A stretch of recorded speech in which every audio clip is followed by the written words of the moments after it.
Now, this girl that we were messaging, she did not have a written bio. The conversation comes from Tinder. She had a bunch of photos, but just no writing in her profile. I think she had 7 or 8, which is good, which helps me lean toward thinking she was real and not a bot. She wasn't. It's not like there were 3 photos. Hey, here's my Snapchat. Here's my email. I'm looking for a hot guy, all that shit. No, it wasn't any of that. We were pretty sure she was real. One photo was of her art. Another one was of her makeup. 2 in her black leather biker jacket, which kind of stood out. Another one next to her motorcycle, which kind of stood out.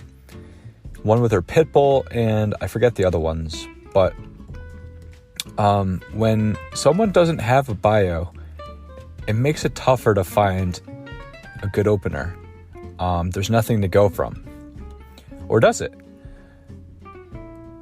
Think about this. Let's just say that they're a huge fan of The Office.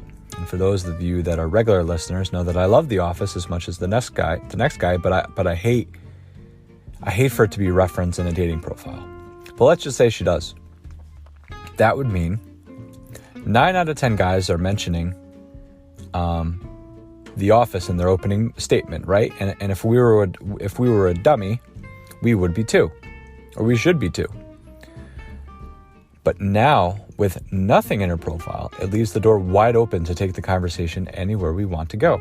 So it's not necessarily a bad thing. It might be a little bit tougher for people that don't really know how to open a conversation without the copy and paste. They want to do the, hey, hello, how are you? Which is safe, I get it. Doesn't work too much, but I could understand why you'd want to do that. If there's no writing, might be tough, but you're not dead in the water. Now, what I was thinking, because of the pit bull, because of the bikes, the leather jacket, I put this girl into the badass stereotype. And we've dealt with badasses before in this podcast. My general rule of thumb is to take the snarky route. Stand your ground, but do not be disrespectful or too pushy.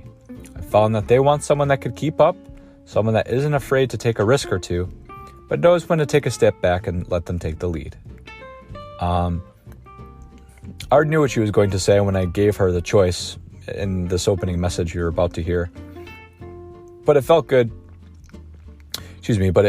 I felt it was good to give her an option just in case, just to see if she puts her money where her mouth is with the vibe she was giving off in her photos. The vibe she was giving off is very distinct to me. She didn't seem like a be home by curfew at 7:30, hit the books type of girl. Happy,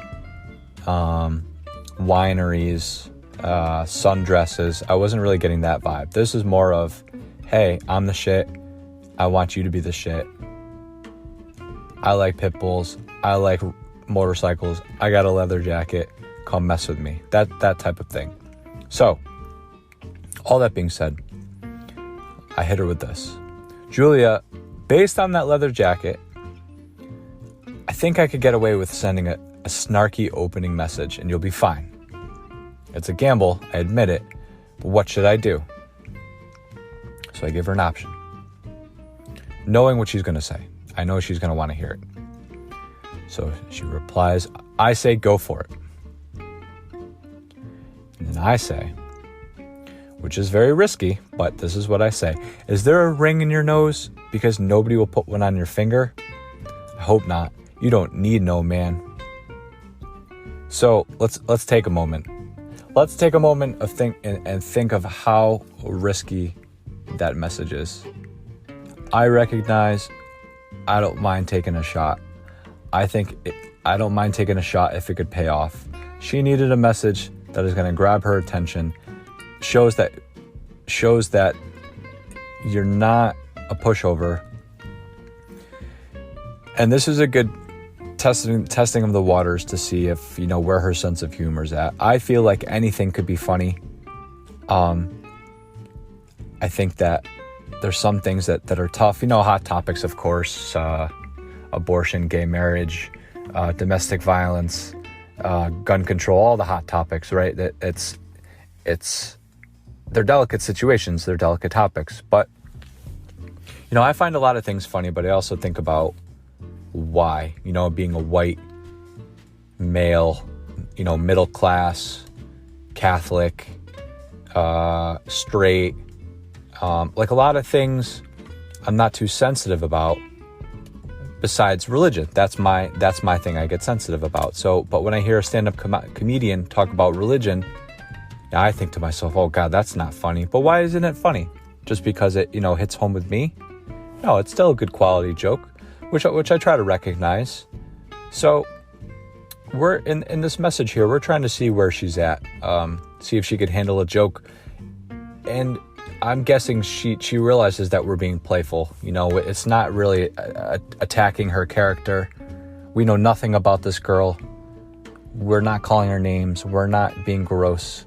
It's a stupid joke, and with like a choose your own adventure. She didn't have to pick it, but she picked it, so she got it. She comes back with, I just shared that with my group chat with my friends with the laughing emoji. She sent 3 of them. Hey Tom, you look kind of great, if you can tell that from a dating profile. So it works. She shared it with her friends, which is either a good thing or a bad thing. I said, so they either love me or hate me already. Perfect. And that's very sweet of you. Do I still look great? You matched with me 12 days ago, and I've been trying to think of a witty reply ever since then. Ha, I think you look pretty good now, she says.